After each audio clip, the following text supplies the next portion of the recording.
All right, ladies, gentlemen, welcome back to another Both Sides podcast. We're here at a spectacular home overlooking, is it the Hinterlands, Will? Yeah, mate. Yeah. Mate, magic with, everyone would know the name, Will Phillips. Welcome. Thanks for having me, guys. Appreciate it. Mate, I have to kickstart this off with the obvious topic. You've left real estate and you did a trip around Australia, was it? Yep. Yep. You were one of the top agents in Sydney, well, the country, REB top 10 a few times. Yeah. And then you turned your back on the Sydney market in one of the most competitive markets in that Paddington area, the eastern suburbs. Yeah. You've left, did a year off, Yep. and now you've come to Byron Bay, and within the first year, you cracked that attraction agent model and topped this market instantly. How? Yeah. Which part? Why did I leave? Which part? How did I crack the market? All of it. All of it. Why don't we start from why I left? Let's start. Would you like to do that? Yeah. So I was an agent at Bressick Whitney. I'd been there for 18 years. I did free work experience, did leasing, got into sales under Shannon Whitney, created a team, much like yourself, like most of the super agents. They've usually got these big teams now. There was sort of 4 or 5 of us at a time. I trained and developed 10 or 12 agents over that time. We did good numbers. We were the top 10. We were I was the number one under 30 at the time, which is, sort of I wouldn't call it a true reflection because not everyone goes in it, but it was a nice ego booster at the time. And things were really good. I really enjoyed, at the time, working in Sydney, fast-paced, in my 20s, no kids, The numbers that we were writing, don't forget, I had people like Maclay Longhurst in my team, Michael Kirk, Brandon Ewan, so it definitely wasn't just me, right? And that's one of the things that when I moved here, and that if I'm speaking to someone, the quality of agent that you attract in your team, the team's only as good as the worst performer, basically. So those sort of achievements or figures definitely can't be just attributed to me. Time went on, and Ivan announced that he wanted to leave the business and go to LA, Ivan Bressick, and I was the third largest shareholder in the business, and it dawned on me that I'd probably been feeling quite what's the probably best expression? Success dulls the senses, right? I'd been doing it for a while, same office, same staff, same jokes, same houses. There's a really good saying which maybe I could read out later, but effectively, when your life's on repeat, you're living less than your lifespan. And I actually felt like without the variety that I was looking for, it felt like Groundhog Day. So when Ivan announced he wanted to go, I thought, wow, I could sell out, get a decent amount of money, nothing crazy, and I could go anywhere and I could start again. And maybe it's real estate, maybe it's something else. So that's what happened. So I left in, I think it was 21, and I didn't want to jump straight back into anything. I didn't know what I wanted to do. And I had 2 kids at the time, and my wife Renata. I'd never taken a good portion of time off. I left school at 18, did free work experience straight away at Bressick Whitney, fell into a leasing job, and that was it. I was on the hamster wheel from literally day one.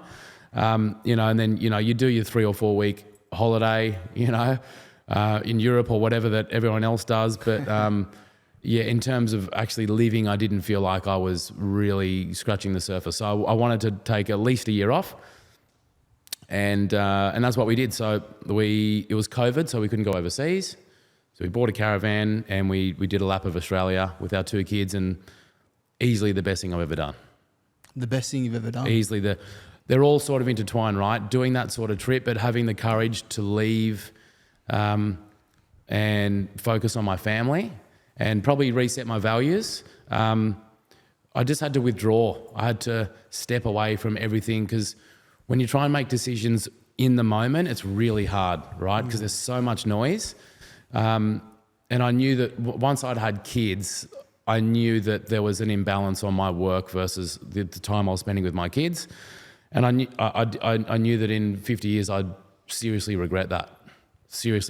So whether that was trying to peel back at in Sydney or do something different or another industry, I didn't know. But I knew that I didn't want to be, leaving at 7:30 in the morning, getting home at 6:30 at night, and seeing my kids, half a day on Saturday and on Sunday. So we did that trip. We did a year. Do you mind if I pause you there, Sure. Will? What was going through your head at the time? Because let's face it, you were one of the top agents in Australia, earning good coin. To pause and walk away from that must have been a tough decision. Like, what emotions were surfacing for people that may be going through something similar? I think, look, I had a property in Queen's Park in Sydney. And if you remember, APRA changed the laws. APRA changed the mortgage. It was the Royal Commission for Mortgages and Lending. The market changed overnight. It was really quick, and the market stopped. And I went from earning X amount of dollars to half. Had a mortgage, a Porsche like a dickhead. I couldn't afford it. If you can afford it, it's okay, but I couldn't. I was stretching to keep up with appearances. I had an expensive house, expensive suits, expensive holiday, expensive car. Market changed. Just had a kid at the time. And I remember I got Alex to sell the house, sold it for a loss, right? Which is uncommon. Your house? Yeah, my own house. I sold it for a loss, which is very uncommon in real estate. He did some good vendor work. Yeah, huh? that's right. Yeah, Alex trudged me very hard. It's very uncommon in real estate in Sydney. You don't often see houses sell for a loss. And I was an agent. I should know the market, right? Basically, that period was probably the best decision I ever made, because I went from, I realized what it was like to have, my dad always said when we were growing up, owe nobody, fear nobody. And having this expensive mortgage and all these expenses and having this ego or this image that I felt like I needed to portray by selling the car, the house, and starting to live below my means, it was probably the most liberating thing I'd been through up until that point. So I think when you say what mind frame I was in, I probably just started to question, why am I doing all this? I'm working really hard. I'm buying useless things. I'm not seeing my kids. It's like, what am I actually doing? You know what I mean? So all of that culminate. I mean, the kids having a child is a huge awakening call. Hopefully for a lot of people who need it, but most probably don't. I definitely did. So I think all of that, I just questioned my ego, questioned my values, and I really wanted to strip it back. So yeah, that was the decision. When you started up here, were you always planning to move to Byron? Were you always planning to re-enter real estate, and why? Yeah, I wanted to move to Byron. I wanted somewhere open. I've got an acre. I just wanted space for the kids. I love nature. I wanted the kids to grow up in nature. When we were growing up, we had 10,000 acres in Dubbo, or in Wellington near Dubbo, and my folks sold that, and then they bought a couple hundred acres in the Southern Highlands, and that's where they were living until recently. And every time I'd go there, I'd just be like, decompress. Too cold for me. We got married in Byron. Always had I don't surf, but I love, the beautiful scenery and the food and the people and the climate. So on our caravan trip, in our first month, we headed this way, and my wife had seen a house that she liked the look of. And then we put a letter under their door saying, would you sell it? Really? We're traveling for a year, so you don't have to leave. We offer them really cheap rent because we knew that we wanted to spicing the deal up by saying you can stay for a year, almost little to no rent, and you can be cashed up and buy your next place. And they actually said yes, which is amazing. So we knew we were coming to Byron. I didn't know I was going to do real estate, and like I said, there's a beautiful quote about withdrawing, and basically I just wanted to step away. What I came to conclusion, maybe I mean, 6 months into the trip, I came to the conclusion I'd probably go back to real estate. In 9 months, I definitely realized retirement is not for me. Like, you know, I love doing deals. I like being busy. I like kicking goals. I like helping people. So, you know, that year off, not that I could afford to retire, but I was like, I need a purpose. I need to do something.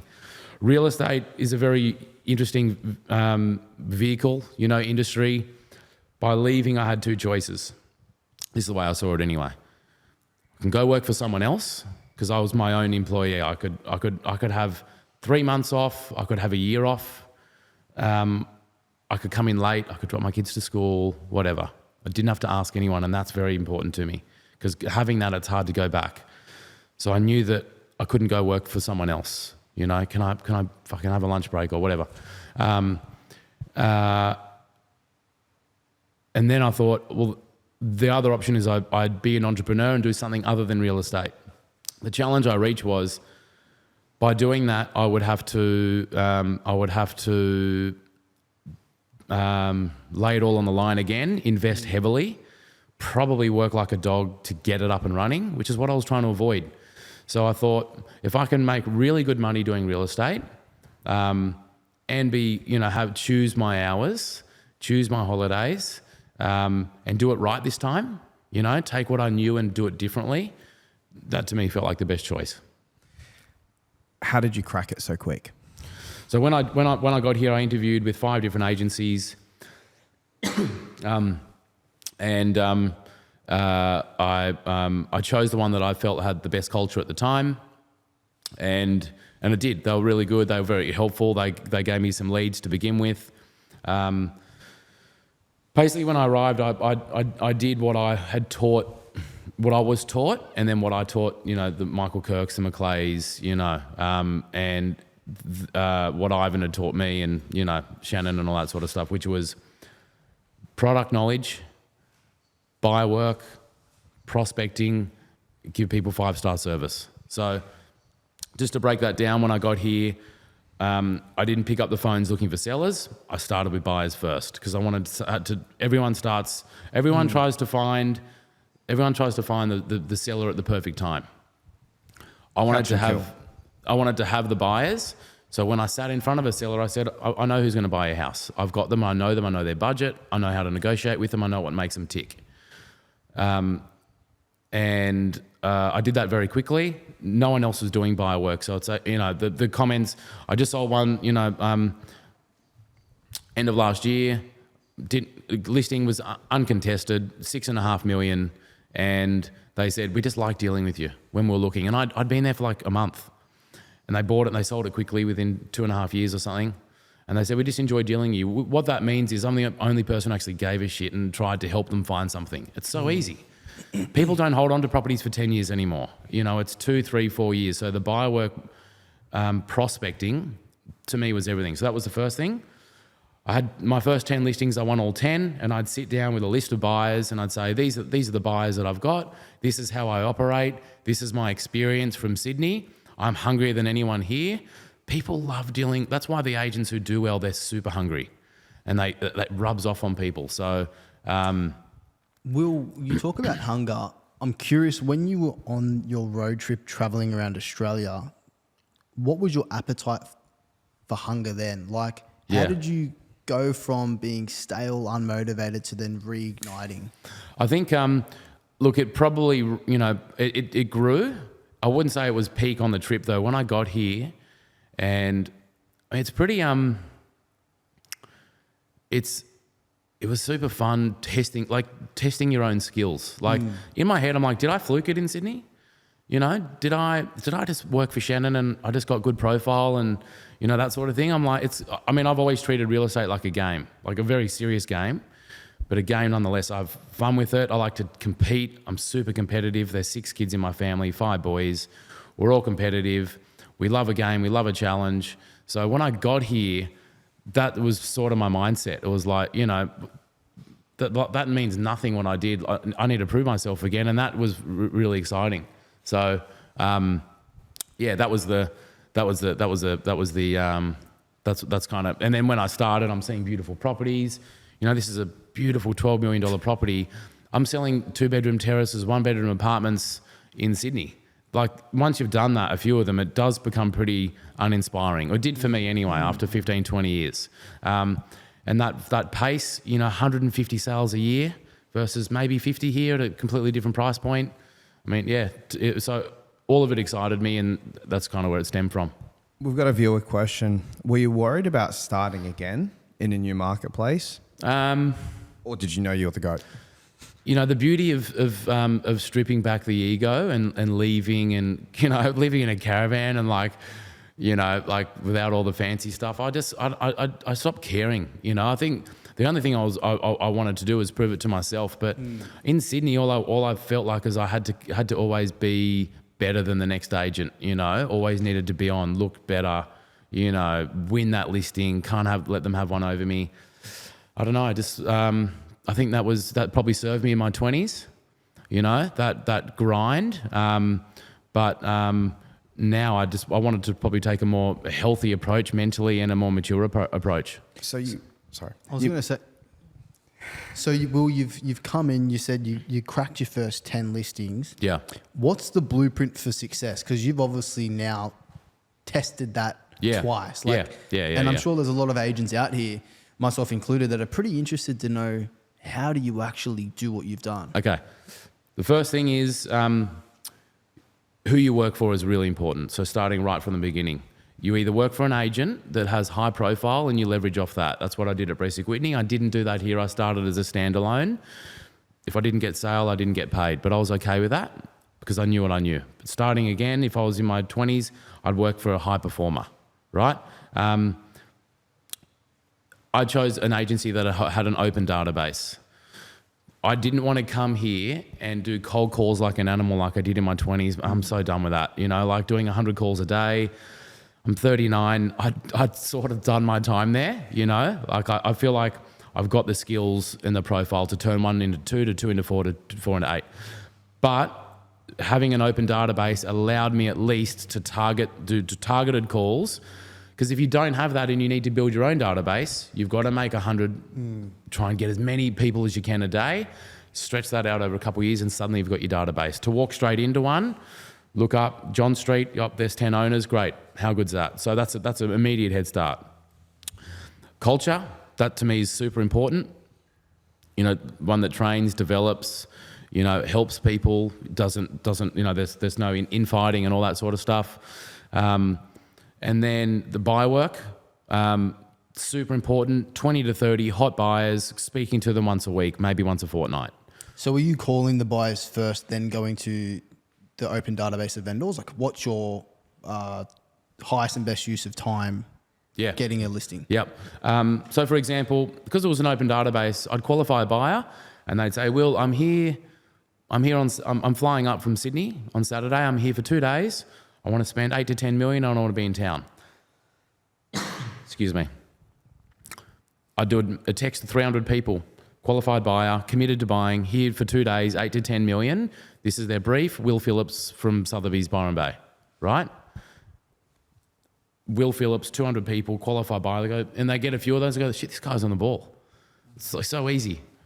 Give people what they want. Give them the buyer. Don't wait till they call you, showing them before they even sell. If they sell a year down the track, I've shown them all through the journey. I've got the buyers.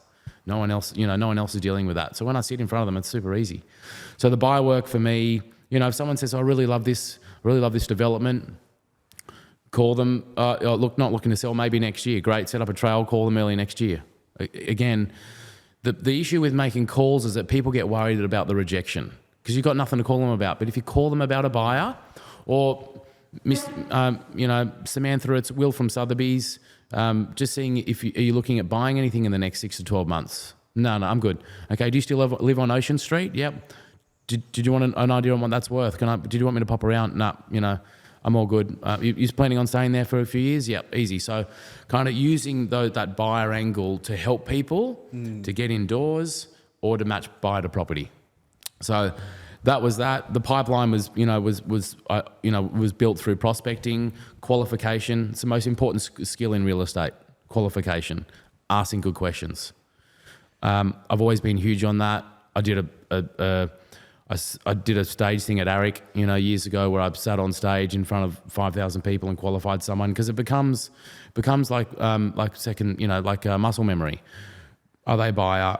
Are they an owner? Are they a seller? They're the three things that every person you meet, you got to speak to, got to find out.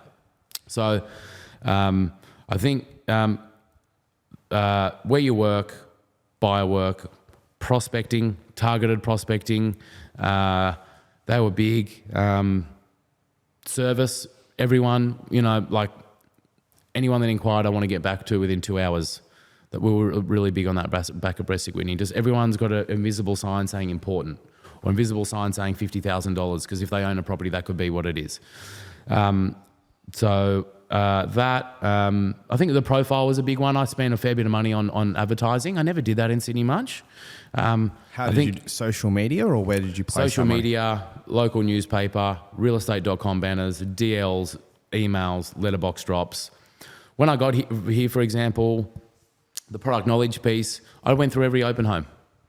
They go, who's this guy? And then I was like, I'm moving from Sydney. And then, sure enough, they catch on that I'm starting, and they're like, oh, don't come through my open homes. But it's like, I was taught years ago, if you speak to a stockbroker, what's BHP trading at? Straight away they know. You say to an agent, what did that one sell for down the street, 3 weeks ago? What was the land size? It's like, hey, you're selling $1 million property, not good enough. You got to know your shit. So I tried to go through everything I did. I did a spreadsheet, and just as I did when I was 20, address, price guide, land size, what I thought it was going to sell for, what it actually sold for. Did that spreadsheet, every property I saw, and then sure enough, the gap that I thought it would sell for and what it sold for just narrowed very, very quickly. And that's how I got to know the market as quickly as possible. Did you have a core patch coming through, or you were just... Within 30 minutes of Byron. Okay. Yeah, I took some too far, learnt, too time consuming, long days on market, and then I started to say no. Very different market here. There's a big shift. Days on market's very different. The open homes, you get 5 groups instead of 30. Lovely way to work, has its drawbacks as well. Make less money, less sales, all that sort of stuff. You said the reason, or one of the main reasons why you'd left Sydney, well, real estate to begin with, was so you could spend more time with your family and your kids. So yeah. Has that changed now? Yeah, absolutely. Yeah, so... What's your routine? What does it look like? Your week like this morning I was there till 9, Some days I'll be in at, 8 o'clock, 8:30. Like, it's more of a work-life blend instead of like, on, off, It's like, last night I got home at 4:30, right? Because I wanted to see the kids, and I worked on Saturday, showed someone on Sunday, right? Through this place, actually. And so I'm like, I want to make that up somewhere. So I got home at 4, was with them 4 till 8, and then I jumped on and I did it, replied to a couple of things. And, so to me, it's the switching off thing. Like on my phone, I don't have notifications. If someone texts me, I don't know unless I open it. If someone emails me, I don't have any notifications. Same as WhatsApp. Because, all they do is steal your attention. I'm the same. Yeah. So finding little hacks to be present, that was the thing. It wasn't just the time I was physically with my kids. It was I was in another place. Walk in, flight mode, or I've got a spare phone that I'll often use as well. If I need to use a device for something, sometimes I just need to Google something. Something pops in your head. But flight mode, no notifications, and then present, and then back on. Do you think you can do that in Sydney? And if you did, would you crack that market, and can you still be successful? Yeah. I reckon if I went back to Sydney, I could be. I don't think I'd be the top. I think the industry, it idolizes people who are obsessed with their work, which I really don't like. For example, like the number one in Australia is your brother Alex. Yeah. What would, his level of success is phenomenal. Yeah. Could you create Alex's level of success living a similar blueprint to what you've created now? Or do you need to have Alex level? You need to. He is the best, and he's so disciplined. He's so skilled. So I don't think it's an issue that people respect what he does, but where's the where's the mum who's been on maternity leave twice, who's now doing $1 million and she's got 2 kids? You know, where's she on the podcast? There's heaps of those. You know, where's the dad that, you know, that's got a few kids that, you know, chooses balance and, you know, has enough, you know? I don't know. I just feel like if you look at, you know, and that's who I idolized growing up. So don't get me wrong. It was like, you know, there was 10 of them or whatever. It's like, you know, get up at 4:30, you know, get in at 6:30 or 7 now. I mean, that's crazy to me. There's so much life to be lived out there, you know? So I think, look, because I've got kids, maybe it's a bit different. You know, there are definitely some of those agents, you know, that don't, Alex included, but I think in general, you know, he's probably almost double the next person. So he's not a good example because he could, you know, sell half and make more money than most other people. That's not his drive though. It's not about the money. He just loves the game, which I think is awesome. For me, there's so many other things which I love. So I think you can have a super successful career without being totally obsessed by doing things and crafting your work life in a way where you're on when you're on and you're off at times where you want to be, not just need to be, but you want to be. You know, like I'll try and have every second, third Saturday off. I was doing that before I started Sotheby's. Starting a new business, I was like, I'm going to dig in for, you know, 12 months. But you know, how good's that? You know, like in Sydney, you have one Saturday off, unless you're in Europe or overseas or, you know, you don't have a Saturday off. That's crazy. You know, it's just, I don't know, it's not, to me, it wasn't very sustainable. It sounds like you've really became conscious and you're doing things at a more conscious level. You're choosing absolutely. your schedule. Well, that's the thing. I think when you strip back the ego, what I learned, you know, that story I told you about selling for a loss, the ego you have or the financial decisions you've made will heavily determine the decisions you have to make in the future. If you become overcommitted because you want to keep up with the Joneses and you want to stretch yourself or whatever, then you've got to work like a dog. Then you don't get to see, it's like that sort of trickle effect, right? I live below my means here. I don't have to earn anywhere near as much money as I do or as I have. You know, we have no mortgage on the house. You know, our house is worth a couple million. It's not 5 or 6. If I want to buy a house in Bondi where I was living, I'd have to go crazy. So I think I don't need to. I don't know. I can. One bit of advice I'd give anyone who's doing, maybe not starting out, but who's doing moderately to very well in real estate, get a mentor in real estate who isn't in real estate. One of the best things I could say. I've got someone, her name is Maya. She helped me at Bresic Whitney. I wouldn't have left if I wasn't for her. And I wouldn't be on the journey I'm on if I didn't have someone who didn't have a perspective outside of real estate. And that's one thing I learned on the 12 months off. We live in a bubble, mate. Like you in real estate in Sydney and you think like no one cares. You go around Australia, no one cares, right? There's so many other industries, so many other high performers, so many people who are busy. We think we're so busy. You know, it's like, what about the dad that's running a cafe who's trying to make ends meet? He's up all night. You know, like we are not the only profession that works their ass off. We get paid really well for it, and I think what we do is very skilled and important. But I don't know. I think it's a big world out there. There's a lot of perspectives. There's a lot to be learnt from people who aren't in our industry. One of the best things I did, or what was done for me, because Shannon Whitney at the time said, "You've got access to Maya. Talk to her about anything." And we talk about work, we talk about personal life, I talk about alcohol like we were talking before or whatever. And it's nice to have someone to talk to who's not in real estate and get their perspective. Can we bring it back to your childhood? Because yourself, your brother, and your other brothers are actually quite successful other than and my Alex's, sister. And she's your very sister successful too. Yeah.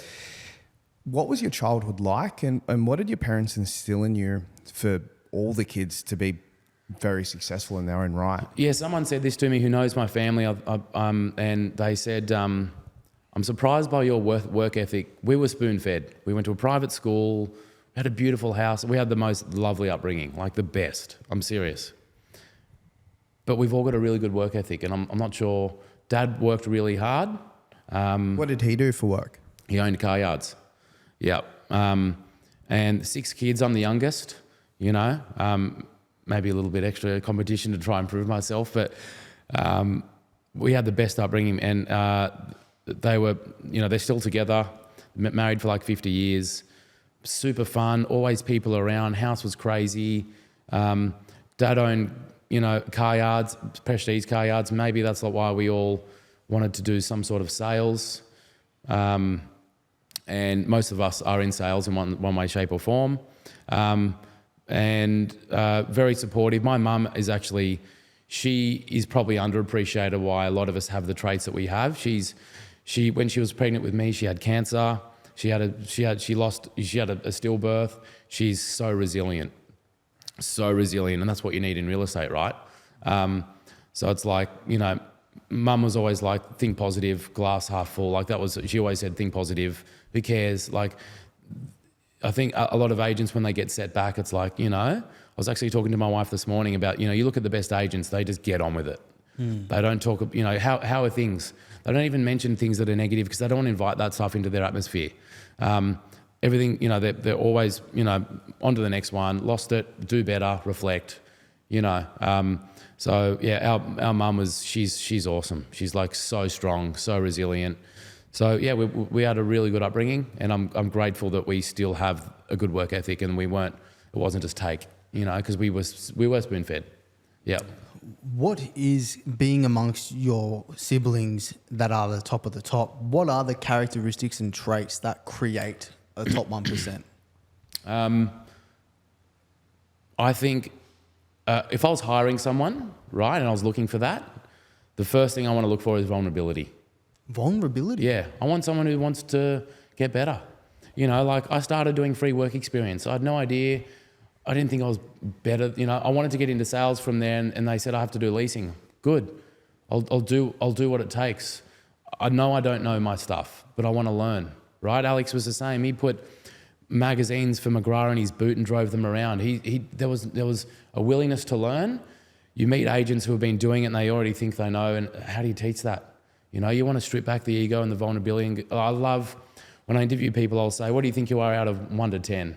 And the one that says, I reckon I'm like a 2 or a 3, but I want to be an 8 or a 10, Because everyone will say, I think I'm a 7 or an 8. I'm like, well, if Alex is a 9 and I'm a 7 or an 8, you're not an 8, Like the bar, there's no such thing as a 10. So it's like, I just want to see people who are vulnerable, and then really good work ethic. Unfortunately, real estate is that grind where if you want to push through that scrappy barrier where you're fighting for every listing and you get some attraction, you've got to grind a bit.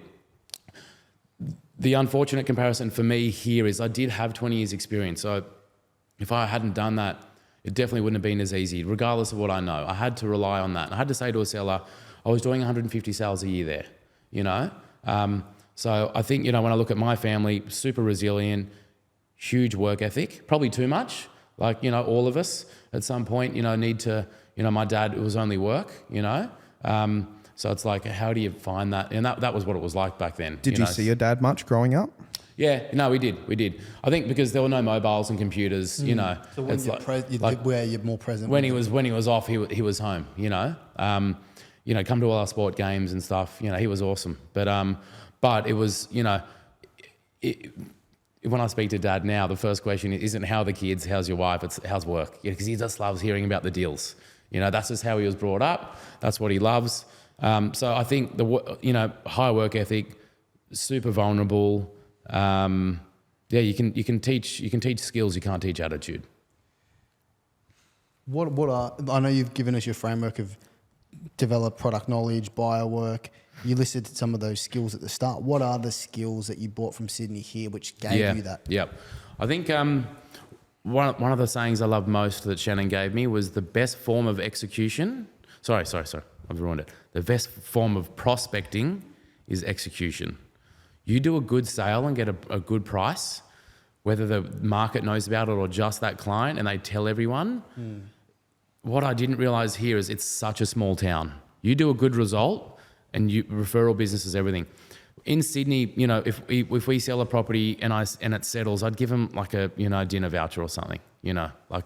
Even there'd be times when we wouldn't even give settlement gifts. I've sold places for clients here, 10, 20 million, and I'll give them a $2,000-$3,000 gift, a few nights at the Carlisle or something, because I want to show them and I want to entice them to refer. Referrals are huge in a market like this. It's a little bit more close knit.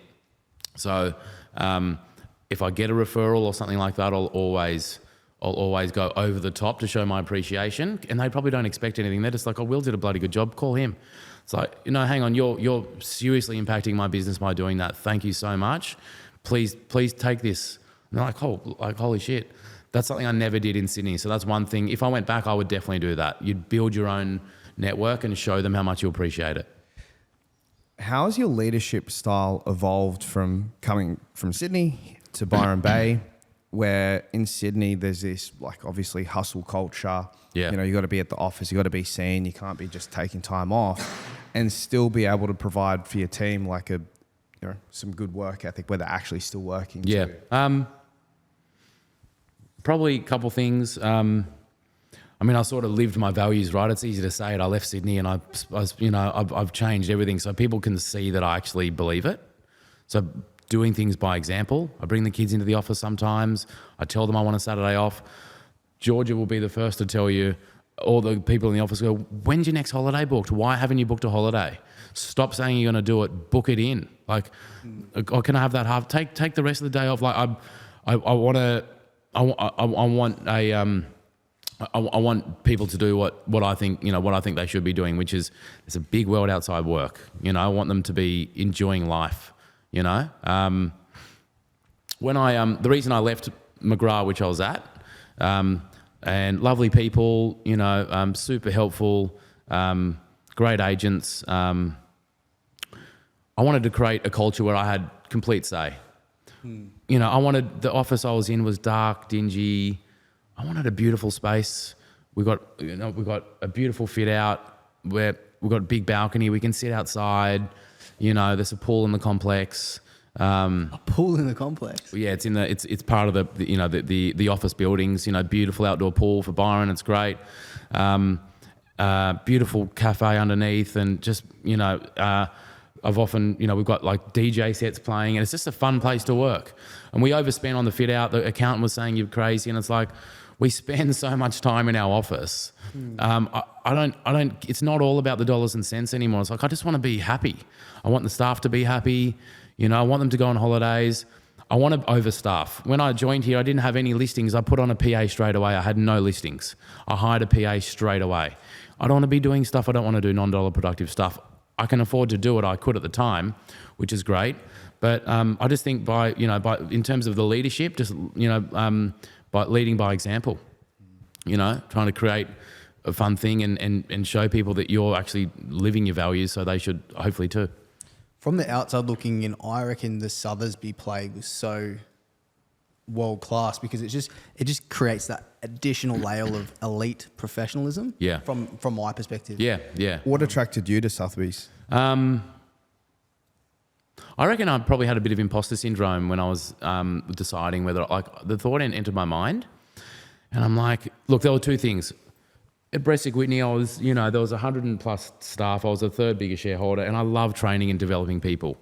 It did come at a cost where I was spending less time listing and selling and more time helping people with their problems, or just training them. I don't want to sound like I'm not saying their problems, but just sort of coaching and doing that sort of thing, which I was always inviting them to do.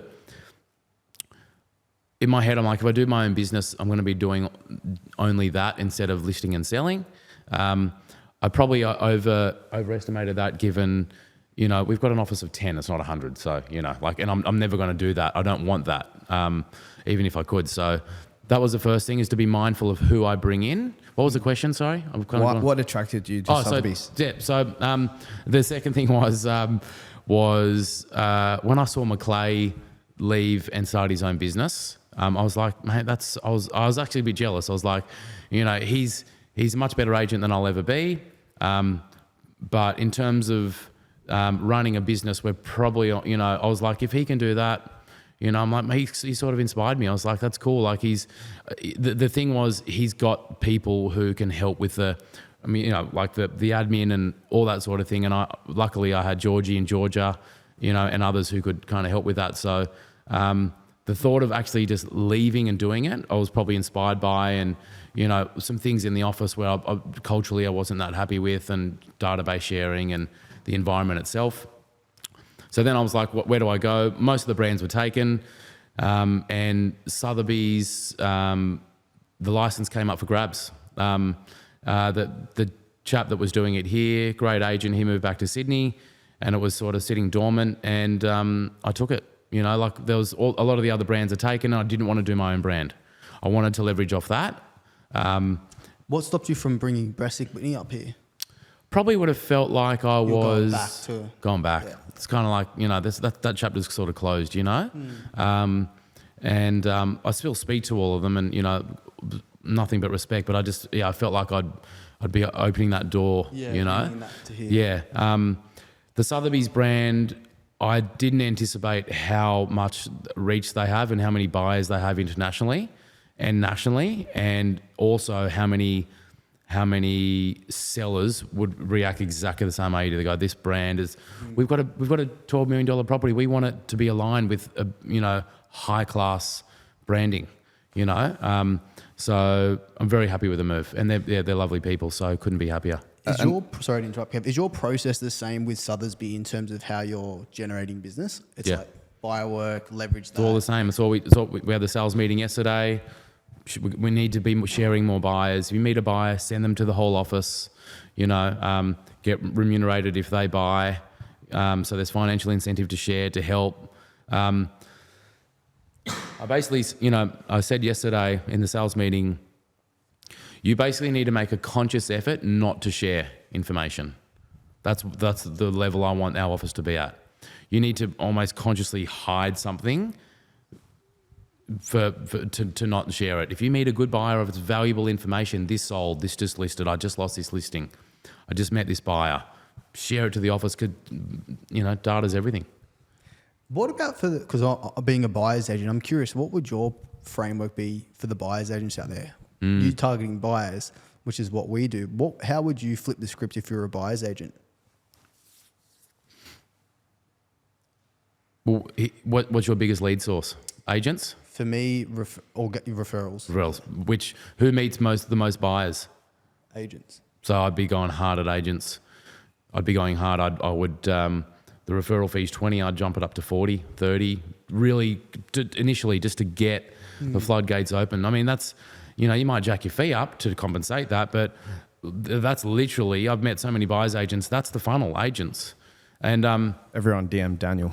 What's that? Everyone DM Daniel. Yeah, it's like 30-40% referral fees. It's like you've got to they've got to enjoy working with you if they're in their market. You're in their marketplace. They want to enjoy doing deals, and that you're easy and you're efficient. You get back. If you show someone they don't like it, tell them straight away. Don't sugarcoat it because you think you have wasted their time. People hate ambiguity in real estate. And then I'd try and incentivize them.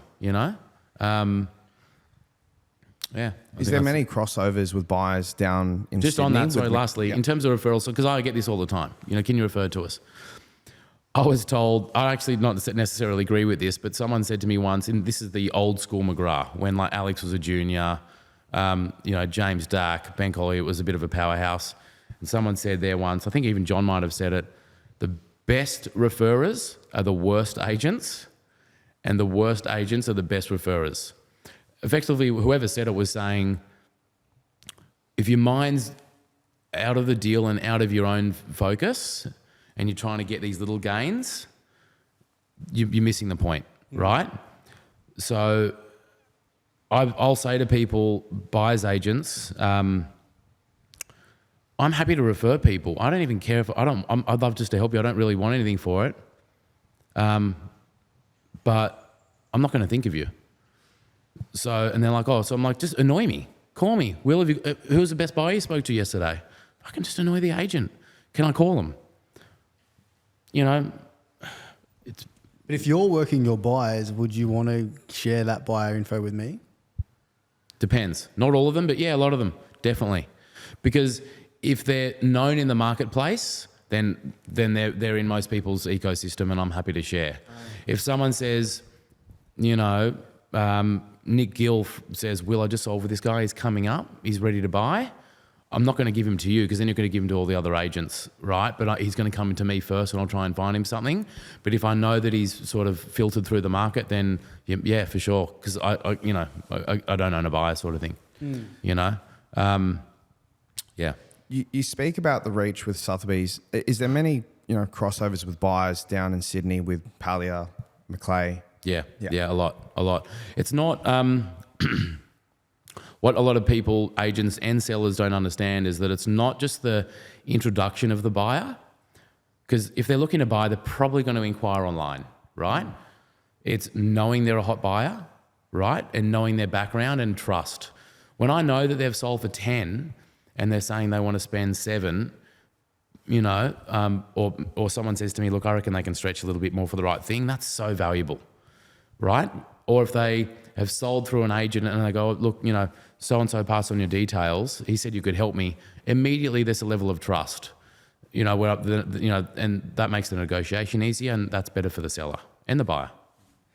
Another viewer question here. How do you remain patient when representing billionaires? Is it a different tactic? Are you working differently with these guys? Billionaires? Yeah. It's honestly the same, because it's like, firstly, a lot of them, I've sold, probably to 5 or 10 billionaires. They're more down to earth than the people who are posing for it. I'm serious, right? And that's the thing about the ego. It's like, just be authentic. Give them good service, show respect, offer to show them when it suits them, try and, present nicely, but because that's a form of respect in my opinion. But other than that, it's not like you're doing anything different. And in fact, they're more easygoing. So no, that definitely entered my mind firstly. One of my first sales at over 20 million, at 23 million, two billionaires were looking to buy it. We basically did a Dutch auction, well, not a Dutch auction, but a back and forth, right? So it was like, but it was all, I communicated, I said, if you make an offer, I'm going to tell the other person. So either come to auction or make an offer knowingly that I'm going to shop it around. Don't get upset. Well, I'm not making an offer unless you don't shop it around. Don't make the offer then. And then next day, all right, here's the offer. Just good control. Transparency, right? That's the thing that upsets people. Whether it's a billionaire or a first home buyer. I'll make an offer and then all of a sudden there's another buyer. It just pisses people off. Make me an offer. The benefit of doing it now is that if the other buyer isn't ready, we're going to deal with you, right? But I have to tell the other buyers, it's my job. If I say to the seller, hey, do you want to only sell to one buyer? They're going to say no. Don't make the offer if that's going to upset you. Once you say that, they'll almost always make the offer. You're framing it. Yeah, you just take the guesswork out of it. This is what's going to happen in the next few steps. Same as listing. This is what I'm going to do if you give me the business. If you make an offer of you're interested, this is what's going to happen. Everything's so much easier. I'm curious, has your listing presentation changed from being here, from being in Sydney? Yeah. In what way?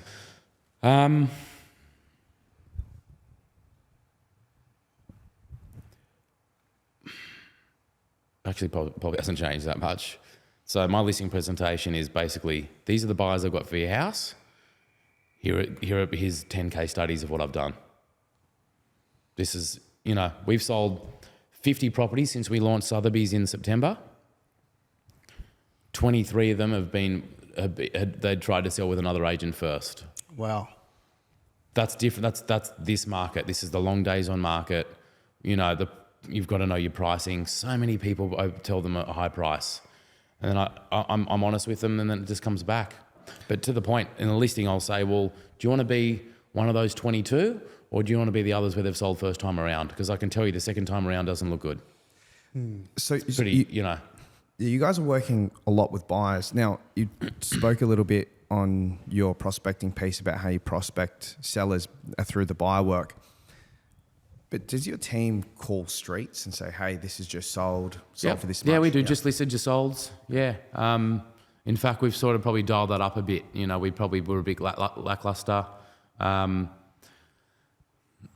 If I'm honest, the hard thing for the team is because I don't do a huge amount of that. I don't prospect that much because I want to either service buyers or existing sellers I know.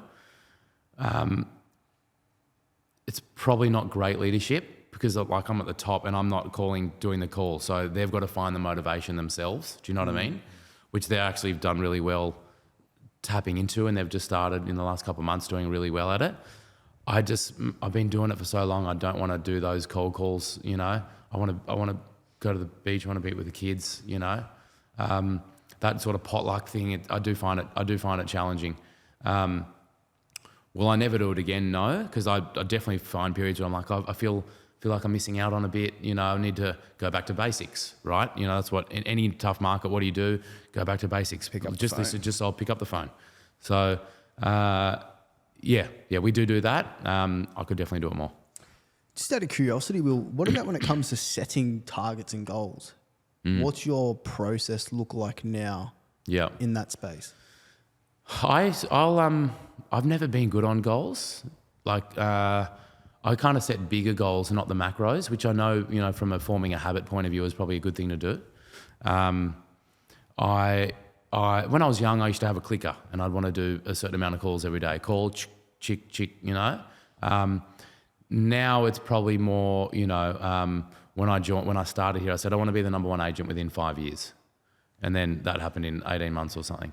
And then now it's like, where do I want the business to go? How many staff do I want to have? What do I want to give back to them? How can I help Brad go from this GCI to that GCI? You know, so in terms of, you know, bigger goals I've got, but I don't know, the number one goal I always come back to is the finding the blend and the balance for my family and the rest of life, you know? And it's easy to get caught up in that. I've definitely, since I've been here, kind of gone through phases where I go back to Sydney, Will, and I'm like an animal, and I'm like, you know, I feel like I'm distant from the family, but the awareness to go, yep, okay, I need to, something's not right here. Where is it? I'm really glad I've got that. Like the gap gets shorter between exactly. Sydneyville and that's right. Chill level. Yeah. So when you have that like the bigger number one agent goal, for example, are you conscious with tracking your activity, or is it more just because you've got so much experience now, you kind of know what to do and you're just naturally flowing through your routine? I know the tracking, that is more aligned to the Sydney Will, where, you know, like comparison's a thief of joy. You know, where am I at? Oh, you know, they just sold that, and I'd still do that. You know, I was speaking to Maya the other day. I'm like, you know, some other agents have had a good run, and I haven't sold anything in a week or two, and it's like, oh, and she's like, why are you thinking short term? You know, it's like, and why would you make yourself feel that way? Why are you doing the little comparisons? Yeah. You know, so it's just switching that off, and instead of and having a bigger view and saying, this is where I want to be, and this is what we need to do to get there. We need good people, we need good culture, we need a prospect, you know, we need good work ethic, we need a service, we need to do buyer work, we need to share. And when you do those little things, that it comes, you know. So we've currently got more properties for sale than any other agency in Byron. So we've been around for 9 months, so we're sort of already at that point. The question is now it's like, you know, what do we want to do, and how much do I want to give to the business versus the family? So it's a constant thing. What do you want to do? What is your North Star at the moment, Will? I think, and this always changes, right? You know how your goals can often change. If I could click my fingers, I would have a really robust business where I'm contributing 10, 20%, and there's lots of agents making really good money, providing for their family, having a good life, and with good balance. And I'm just, you know, sort of, you know, helping pull the strings a bit, you know, as opposed to, you look at a lot of the businesses where the top agents are, you take them out and there isn't really a business. So I see that's great for everyone. It's great for the staff. I mean, these people choose to turn up and work with me every day. Life's short. Like, you know, I really want to repay that. Like, I don't take that lightly. I think if someone chooses to work for you, they could be anywhere doing anything, and they're choosing to go with you every day. They could be doing anything. So I'd like for them to do really well as well.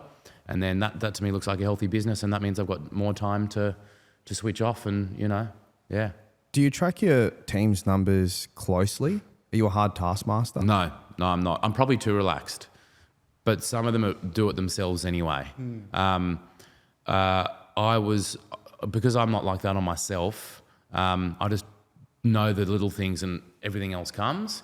I've never been a micromanager. You know, Georgia will tell you that she's kind of bugging me saying, can we meet, can we catch up? Because once I've trained people to a certain level, I just want them to be autonomous and, you know, they know what they need to do, just do it. You know, if we need to catch up to recalibrate, that's one thing, but I don't want to be like, hey, you got to do this, you got to do that. How many calls? Recently, 2 of them in the office said, nah, ask me every day how many calls I've made, which I'm doing. And then, you know, then I'm unpacking, well, why didn't you do that? What's your organisation like? What's your discipline? Yeah. In terms of the team, you said prior that you're only as good as the lowest performing team member. How do you motivate your team?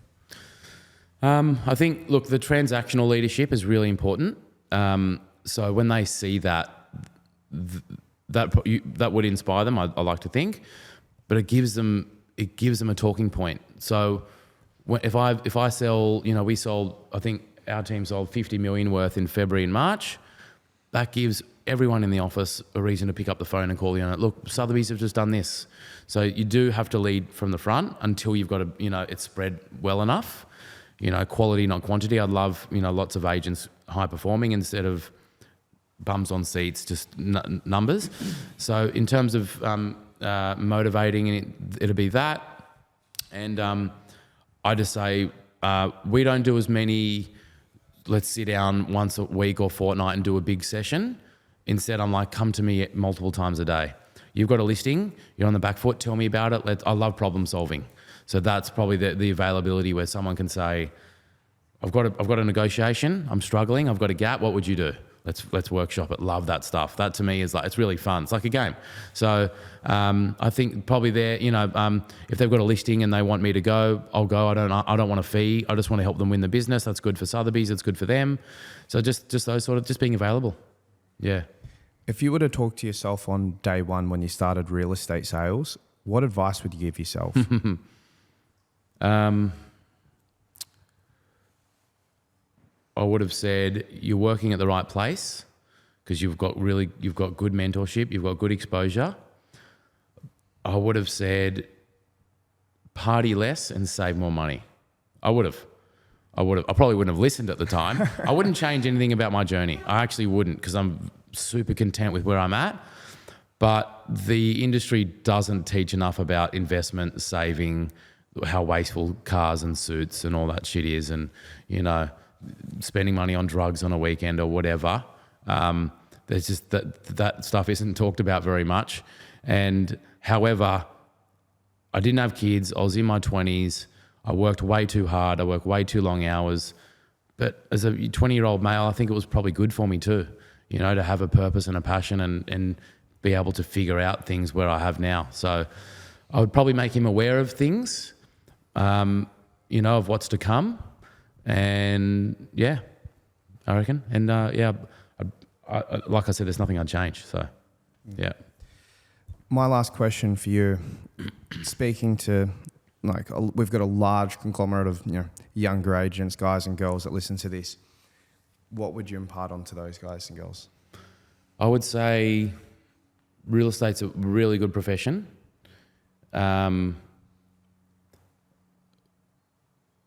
Find someone you can get mentorship from. You need someone. Like, I was so lucky I had some of the best agents in the country. I think it'd be really hard for people who just doesn't have anyone to talk to. Do you get mentorship now, Will? Yeah, I get a lot of people reach out, people I've never met, and I'm fine with that. Sometimes a bit slow getting back, or I'll just send an audio, like they'll ask a question, I'll ask them to audio it, and I'll audio it back. But I meant more so for yourself. Do I have a mentor? Yeah, Maya, so that she's not in real estate. And then, no, not really from a real estate perspective. Like, I might ask Ivan or Alex or, you know, Maclay, you know, like, but not really. I'm kind of Competent. Yeah, exactly. Yeah. Sorry, I might need some guidance from running a business point of view, but for now, everything's really good. What about, sorry, one last question. What about advice for the agent that's not content in the area that they're living or the city that they're working? What would your advice be to those guys and girls? Yeah. I think when you're in that level, when you're at that stage, your options are you swap agencies, you leave where you are, you change. If you're not happy with your environment, change your environment or change what you're doing. You know, so I don't know. I feel like it's hard because if they feel like that way, is it because of, is there a valid reason or is it because they're not putting in the work? There's heaps of agents I've met who feel like that way and they just don't pick up the phones. The reality is if you want to be a good agent, unfortunately for the first part, you have to pick up the phones a lot. It's just the way it is. And it's not very enjoyable.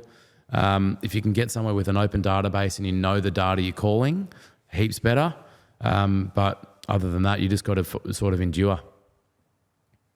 My last question for you, Alex, is what's given you the greatest level of fulfillment or increased quality of life? Living below my means.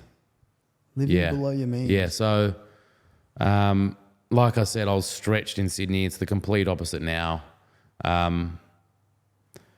You don't feel like you have to make a certain amount of sales when financially you're not trying to hit a number. You're doing it for the sport, to help the clients. You feel less, you don't have to rush a sale. You can push back on buys with confidence. The best negotiators are the ones with no fear, right? I feel like, not having it's pressure, right? It's just pressure, financial pressure. When that goes, we had a month holiday at Christmas. We just went to Japan. I've got another month coming up in 6 weeks, another 3 weeks at the end of the year. There's so much living to be done. I don't want to just be at work every day. So I feel like not being financially stressed and, feeling like if I leave and I haven't hit a certain GCI, then I'm not good enough, So I think it's being easier on myself and not making those decisions where I have to put pressure, on myself. Thank you so much for your time, Will. What's one question that you would send to our next guest? It's a good question. To wrap it up. Who's your guest? Don't know. Can't say.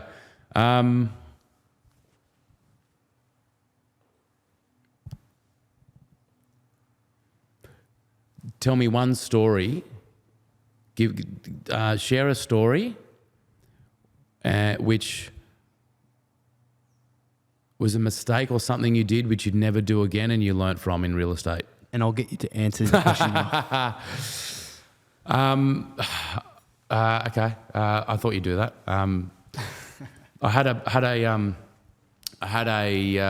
There was a property in Surrey Hills in Sydney, and I was helping these buyers. It wasn't my listing. I was helping these buyers. They were the most lovely people, family, and they were I was early on in my career. There was a property that we couldn't sell, right?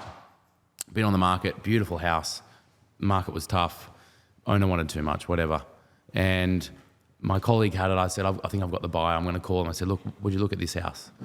Came and saw it, and they said, yeah, we want to buy it. And I'm like, because I'm competitive, and in the office, we got a cut if we sold someone else's property, but just the kudos. This one couldn't sell. It was one of the best houses in the area. So I was all fired up. And then he goes to me just before they exchange, he goes, next door has been offered, that they've submitted DA plans to put a cafe in, right? And I'm like, do I tell the buyer? Because I've got the deal. I've got the deal, I've got the kudos, I've got the money, I've got the ego and whatever. And I'm like, it's not approved. But it was on there was a good chance it was going to get approved. Whatever. I didn't tell him. The next day, they'd exchanged. It was a Friday. The next day, the Sydney Morning Herald did a feature on the DA and the owner, and it was written up in the paper. And the buyer called me, and she was in tears. She was beside herself, and she was like, "I can't believe it." Never forgot it, and I was like, "There's my old man. He was in car sales, but he always had a really good reputation. I've met people his dad's 80 now, but I've met people in the industry, and they've always said your dad was always salt of the earth." And when I did that, and that feeling I got, I was sick. Like I could not. I felt so bad. I'd screwed these. I'd intentionally hidden something and they'd full trust in me, and never again. Yeah, never again. Wow, man, I can feel the. Yeah. It was a really good lesson though. Like no deal is worth doing that to someone, you know. And they do put a lot of trust in us. So, yeah. Will Phillips, thank you for being so raw, honest, Pleasure. and truthful with us, and for sharing your wisdom with Thanks. the community. And Thanks, it was man. greatly received. So thanks for joining us on the Both Sides mate. podcast. Pleasure. Appreciate it.